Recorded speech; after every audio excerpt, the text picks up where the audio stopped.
আমার শিক্ষক একবার একটি গল্প বলেছিলেন। এক ব্যক্তি তার ছেলেকে নিয়ে একটা পার্কে হাঁটছিল। তারা একসাথে হাঁটছিল। ছেলেটি গাছের উপর একটা কাক দেখে বলল, বাবা, এটা কি? এটা কি? বাচ্চার বয়স ছিল 2 বছর। বাবা বলল, এটা একটা কাক। ছেলে আবার বলল, বাবা, এটা কি? বাবা আবার উত্তর দিল, এটা একটা কাক। আচ্ছা, ঠিক আছে। বাবা, এটা কি? বাবা বলল, এটা একটা কাক।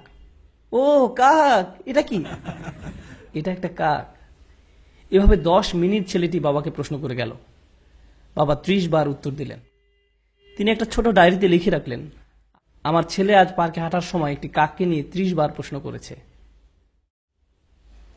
যেটা ছিল পৃথিবীর সবচেয়ে সুন্দর জিনিস। 30 বছর পর, ছেলের বয়স এখন 2 বছর না, তার বয়স 32 বছর। বাবা ছেলেকে ফোন করলো, আমি কি তোমার কাছে আসতে পারি? ছেলে উত্তর দিল, বাবা, এটা ঠিক দেখা করার সময় না। বাবা বললেন, আমাকে কিছুক্ষণ সময় দাও, আমার 10 থেকে 15 মিনিট দরকার, শুধু এইটুকু সময় হলেই চলবে। চলো গাড়িতে করে বের হই, তোমার সাথে কিছু ব্যাপারে কথা আছে। ছেলে বেশ বিরক্ত হয়ে, ঠিক আছে।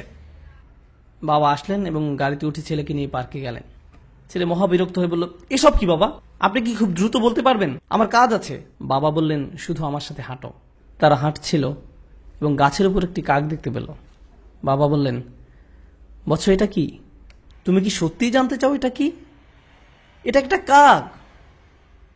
ও বৎস, এটা কি? ছেলে এবার প্রচন্ড রেগে গেল। এটা কি একটা খেলা? আমার কাজ আছে, ঠিক আছে? এটা একটা কাক, আপনি কি দেখতে পাচ্ছেন না? আমি গত মাসেও আপনাকে নতুন চশমা এনে দিয়েছি। আমার সাথে এমন কেন হচ্ছে? বাবা, আপনি কেন এত জটিল? আমি বুঝতে পারছি না সমস্যাটা কোথায়। জাস্ট বলেন কি বলতে চান। আমি ব্যস্ত আছি, ঠিক আছে? বাবা তার ডায়েরির পাতা খুলে বলল, বৎস, ঠিক এরকম একটা ঘটনা 30 বছর আগে ঘটেছিল। আমরা এই পার্কে হাঁটছিলাম। তুমি একটি কাক দেখেছিলে। তুমি 30 বার আমাকে এটার সম্পর্কে জিজ্ঞেস করেছিলে। আমি প্রতিবার হেসে উত্তর দিয়েছিলাম। আর এখন তুমি দ্বিতীয়বারও উত্তর দিতে পারছো না। আমরা আমাদের পিতামাতাকে কি দিচ্ছি? মূল বিষয় হলো, আল্লাহ প্রথমে নিজের কথা উল্লেখ করেছেন, তারপর পিতামাতার কথা উল্লেখ করেছেন। তোমরা নিজেরাই চিন্তা করো, তারা তোমাদের জন্য কি করেছেন এবং তোমরা তাদের জন্য কি করছো। এমন অনেক পিতামাতা আছেন, যখন তাদের সন্তান আইসিইউতে থাকে, তারা ছোট্ট গ্লাস বক্সের দিকে তাকিয়ে দাঁড়িয়ে থাকেন, যার ভিতরে শিশুটি আছে। দিন রাত 24 ঘন্টা হাসপাতালে শুধু দাঁড়িয়েই থাকেন, কখনো বসেন না, শুধু দাঁড়িয়ে থাকেন। ভেন্ডিং মেশিনের খাবার দিয়ে তাদের জীবন চলছে। আর ঠিক এই সন্তানই বড় হলে ফোন করে খবর নেওয়ারও সময় হয় না। কত মা তার সন্তান ভূমিষ্ঠ করতে মৃত্যুর কাছাকাছি চলে যায়, আর এখন তার ফোনের উত্তর দেওয়া অনেক কঠিন হয়ে পড়েছে। আর এখন তাকে কি দিচ্ছেন? সারাদিন 2 মিনিটের মতো সময়। তাকে কিছুটা গুরুত্বপূর্ণ ভাবতে দিন। এটা কতটা অন্যায্য যে আপনি তাদের নিকট ছিলেন সবচেয়ে গুরুত্বপূর্ণ, আর এখন তারা আপনার কাছে গুরুত্বহীন। এটা কতটা ন্যায়বিরুদ্ধ। তারা এই যন্ত্রণা প্রতিদিন বয়ে বেড়ায় যে আমি আমার সন্তানের কাছে কিছুই না, আমি তাদের কাছে কিছুই না, আমি তাদের কাছে মূল্যহীন, আমার জন্য তাদের হাতে কোনো সময় নেই। কোনো কিছু আপনার কাছে মূল্যবান মনে হলে তাতে আপনি সময় দান করেন।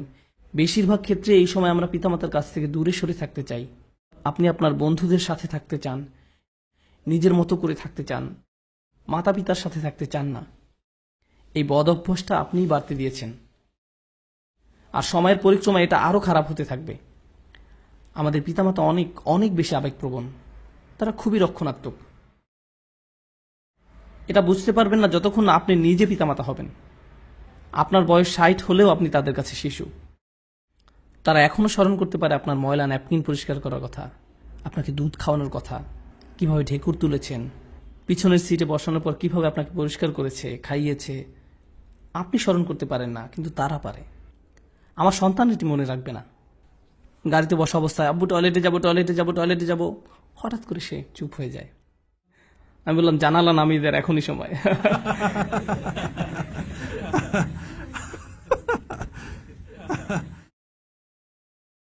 তারপর সে বলা শুরু করলো, আমি ঈদে কোন খেলনা পাবো। আমি ভাবলাম, ওকে, গাড়ি চালানোর জন্য আজ ভালো সময় নয়। তারপর সে যখন কলেজ থেকে গ্রাজুয়েশন করেছে, একদিন বিয়ে করেছে, সে তখন আর এটা মনে রাখবে না। কিন্তু কে কখনো ভুলে যাবে না? আমি কখনো ভুলে যাব না। আমি ভুলবো না তাকে কিভাবে বাথরুমে নিয়েছি, তাকে পরিষ্কার করেছি, জামা পরিয়েছি। সে বলেছিল, আব্বা এই স্পাইডারম্যান পোশাকটা পরিয়ে দিন। আমার সন্তানের কিছুই মনে রাখবে না, আমি রাখবো, আমি মনে রাখবো। এই একই শিশু যখন পিতাকে একদিন বলে, বাবা আমি ঠিক তোমাকে বুঝতে পারি না, আমার হাতে একদম সময় নেই, এটা আসলেই তাকে দুঃখ দেয়, এটা আসলেই তাকে দুঃখ দেয়। ঠিক এই আচরণটাই আমি আপনি আমাদের পিতামাতার সাথে করে থাকি। তারা ছিল আমাদের জীবন, আমাদের জন্য তারা তাদের জীবন দিয়েছেন, তাদের ক্যারিয়ার বিসর্জন দিয়েছেন, তাদের ছুটি, তাদের বন্ধু বান্ধবদের সঙ্গ ত্যাগ করেছেন। আপনি জানেন সেটা? আমি এটা এখন জানি, আমি তখন জানতাম না। আপনি আসার আগ পর্যন্ত তাদের জীবনের এক ধরনের পরিকল্পনা করা ছিল, আর আপনি আসার পর আপনিই হয়েছেন তাদের পরিকল্পনা, আপনিই তাদের সবকিছু। এখন একটা কিছু আপনার মন মতো না হলেই আপনি রাগান্বিত হয়ে পড়েন, কিছুই শুনতে চান না, তাদের সাথে রেগে কথা বলেন।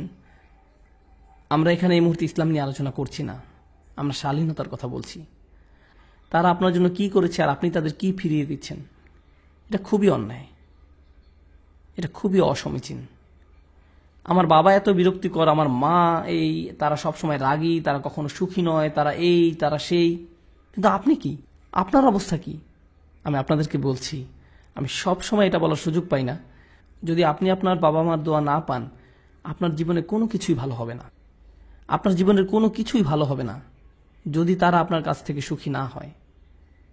তাদের সুখী করার জন্য আপনাকে সব করতে হবে।